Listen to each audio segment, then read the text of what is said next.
Good day everyone, Shredra here. In this episode, I'm going to show you how to make your own custom train station from scratch, just like this. Also in this episode, I'm going to tell you why the Philippines has some of the worst mass transportation system in the world.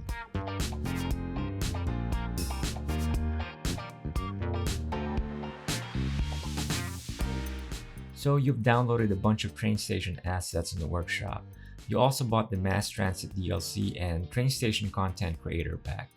But the problem is, the train stations you've downloaded and paid for just doesn't fit.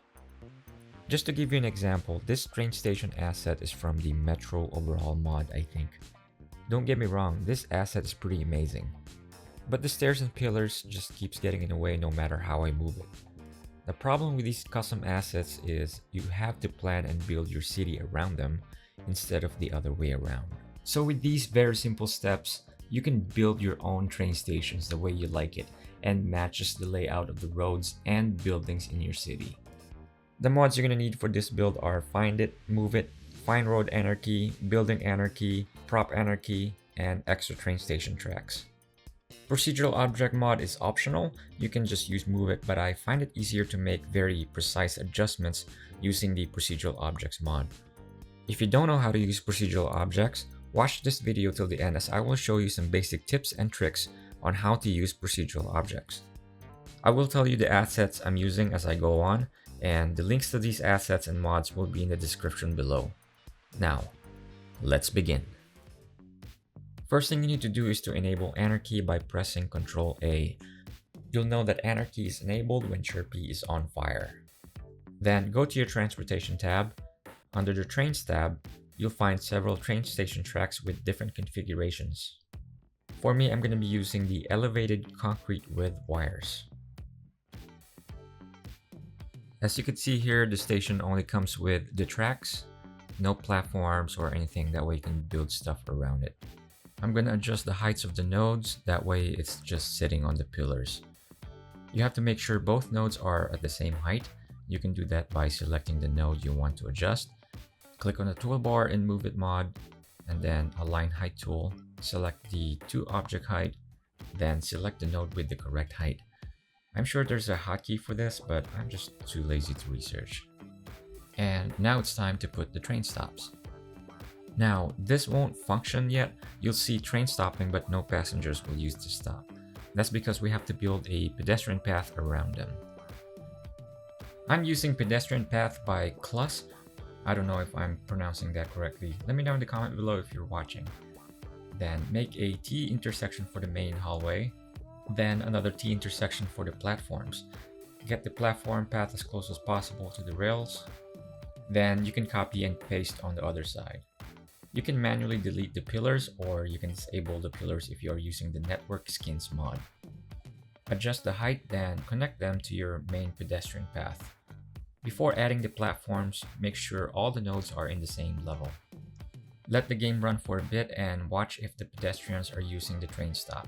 If they are, then it's time to build the platforms.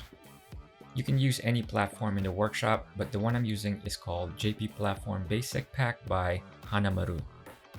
When you do this, wait for the train to stop and pause the game. Move the platform as close as possible to the train, that way no passenger will fall and get stuck between the platforms and the train. Copy and paste the platform segment through the entire length of the platform. And then we'll do the same thing on the other side. Don't forget to flip the platform around before copying and pasting through the entire length of the platform. As you can see here, the commuters are really pouring now. Once you're satisfied, you can now upgrade the path into Invisible Path. I'm using Invisible Pedestrian Path by Ako Ako. They also come in different sizes. Now we'll decorate the main entrance with automated turnstiles by Polygon.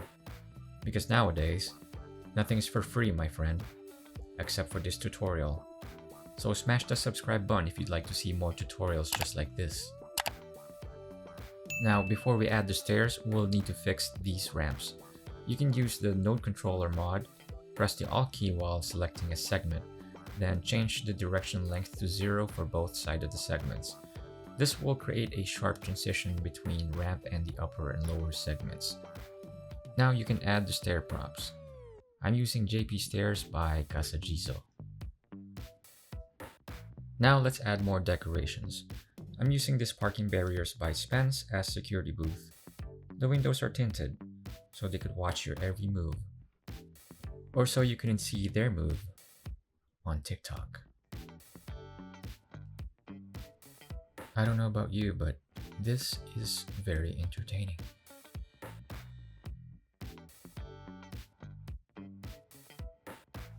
We'll continue with the detailing by adding some benches, garbage cans, and some vending machines. Don't get too crazy with the details since this is going to be partially covered by roof later on. I'm going to repeat the exact same process on the second level. You don't have to do this, but I'd like to make a connection to a different line. While I do this, I'm going to tell you one of the many reasons why mass transportation systems suck so bad in the Philippines. Most particularly its train system.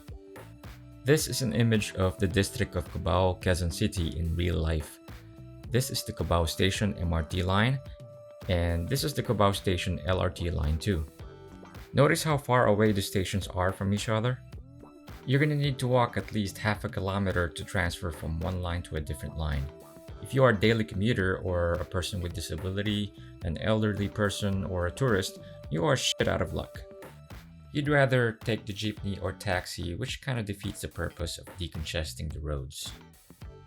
Before a train line is built, the location of the stations are chosen during a bidding process between private businesses and corporations. The MRT line Cubao Station was built next to Farmers Plaza, owned by the winning bidder, which is a corporation owned by a super wealthy and influential family in the Philippines. On the other hand, the LRT Cubao Station was built next to a gigantic shopping mall, which is also owned by the same corporation. It seems to me that these two stations were built not with the needs of the people in mind, but only for the personal interest and for the benefit of the wealthy. But that's the type of world we live in, I guess. Anywho, let's run the simulation for a bit to get some people on these platforms. Let me know your opinion in the comment below or tell me if you experienced something similar in your country.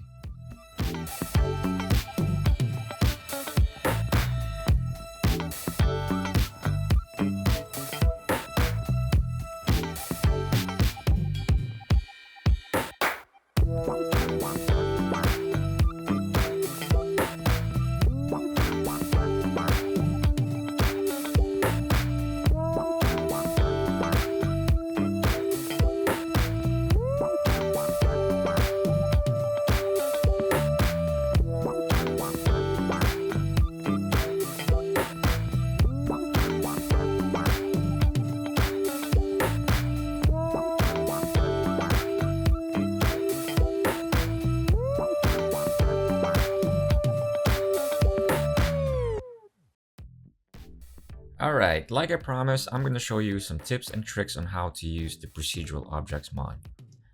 There are two ways to convert an object to PO. One method is by using the Move It mod. For this example, I'm going to use Mall Wall Prop by Kono. Place the prop anywhere, and by using the Move It mod, select the object, go to the toolbar, select the three-dot icon, then convert to PO. The next method is by using Convert to PO button. Once you convert it, the object will snap to the ground, so press and hold the page up button to raise the converted object and page down to lower it. The converted POs will have plus signs on them. If you hover over it, the object will get highlighted and that lets you know that's the object you want to edit. Click on the plus sign and you'll get these options. For now, let's press delete. Let's select the first one and click edit. The first edit mode is the position mode. Click and drag one of these axes and it will let you move the object side to side, forward and back, or up and down. Ctrl Z to undo.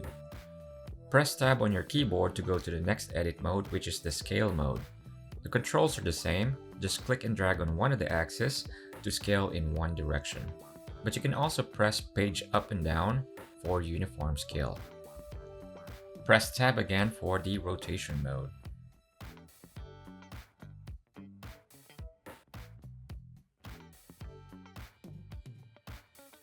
Press tab again, and this mode will let you edit by vertices. A vertex is basically a corner of a three-dimensional object, and this particular asset only has 4. You can select individual vertex to edit, or you can right-click and drag to select multiple vertices.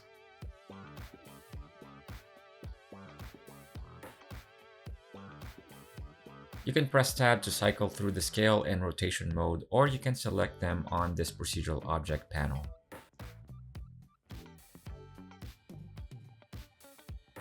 Press tab one more time and you'll go back to the beginning of the edit mode.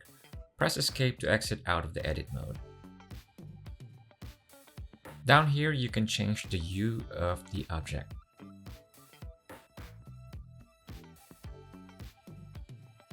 Now let's go back to the edit mode.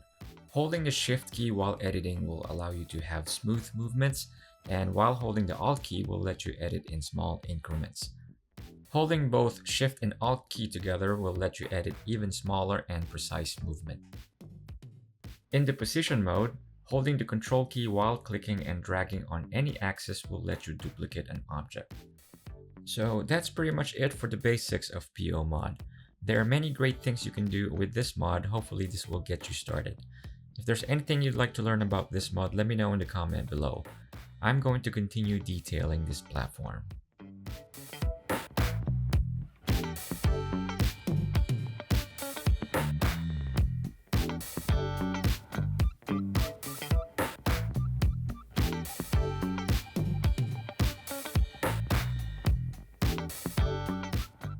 The roof I'm using is the Copenhagen Metro Roof Shelter by Meshd.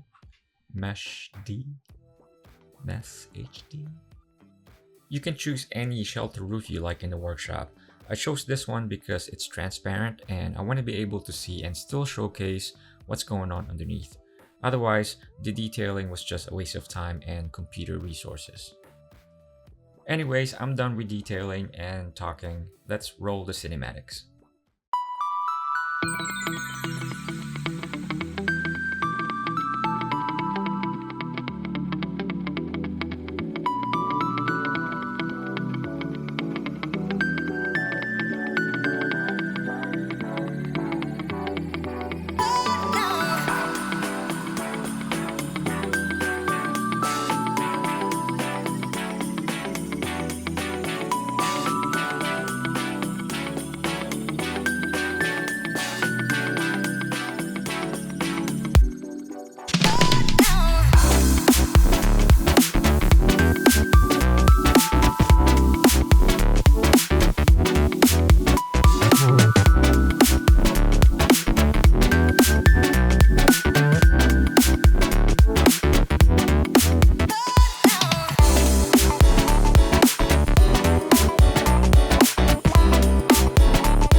Well, thank you all for watching. I hope you guys learned something new in this video. Make sure to check out the Isla Ivatan series over here for more tips and tricks on how I play this game. Don't forget to subscribe and smash that like button. Otherwise, mabuhay and see you next time.